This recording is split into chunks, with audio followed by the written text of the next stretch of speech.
BJP. കേന്ദ്ര തെരഞ്ഞെടുപ്പ് സമിതി യോഗം ഇന്ന്. ലോക്സഭാ തെരഞ്ഞെടുപ്പിനുള്ള ആദ്യഘട്ട സ്ഥാനാർത്ഥി പട്ടികയ്ക്ക് അംഗീകാരം നൽകും. കേരളത്തിലെ A+ മണ്ഡലങ്ങളിലെ സ്ഥാനാർത്ഥികളുടെ കാര്യത്തിൽ തീരുമാനമുണ്ടാകും.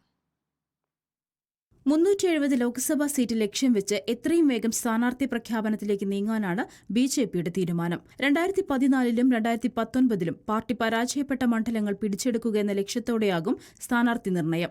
ദേശീയ അധ്യക്ഷൻ ജെ.പി. നദ്ദയുടെ അധ്യക്ഷതയിൽ ഇന്ന് ചേരുന്ന കേന്ദ്ര തെരഞ്ഞെടുപ്പ് സമിതി യോഗത്തിൽ പ്രധാനമന്ത്രി നരേന്ദ്രമോദി, സംഘടനാ ജനറൽ സെക്രട്ടറി ബി.എൽ. സന്തോഷ്, ആഭ്യന്തരമന്ത്രി അമിത് ഷാ അടക്കമുള്ളവർ പങ്കെടുക്കും.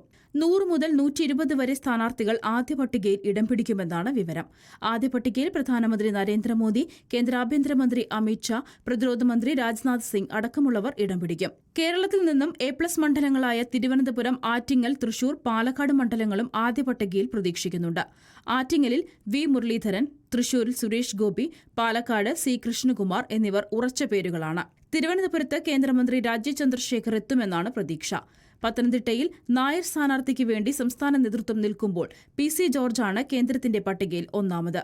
ഗോവ ഗവർണർ PS ശ്രീധരൻപിള്ള, ശോഭ സുരേന്ദ്രൻ എന്നിവരും പത്തനംതിട്ടയുടെ പട്ടികയിലുണ്ട്.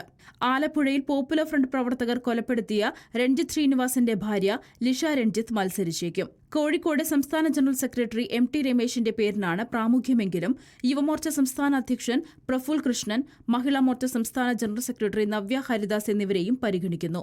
മലപ്പുറത്ത് ദേശീയ ഉപാധ്യക്ഷൻ AP അബ്ദുള്ളക്കുട്ടിയും കാലിക്കറ്റ് സർവകലാശാല മുൻ VC അബ്ദുൾ സലാമും പരിഗണനയിലുണ്ട്. കാസർകോട് PK കൃഷ്ണദാസ്, രവിശ തന്ത്രി ഗുണ്ടാർ, മഹിളാ മോർച്ച ദേശീയ നിർവാഹക സമിതി അംഗം അശ്വിനി എന്നിവരാണ് പരിഗണന പട്ടികയിൽ. റിപ്പോർട്ടർ, ദില്ലി.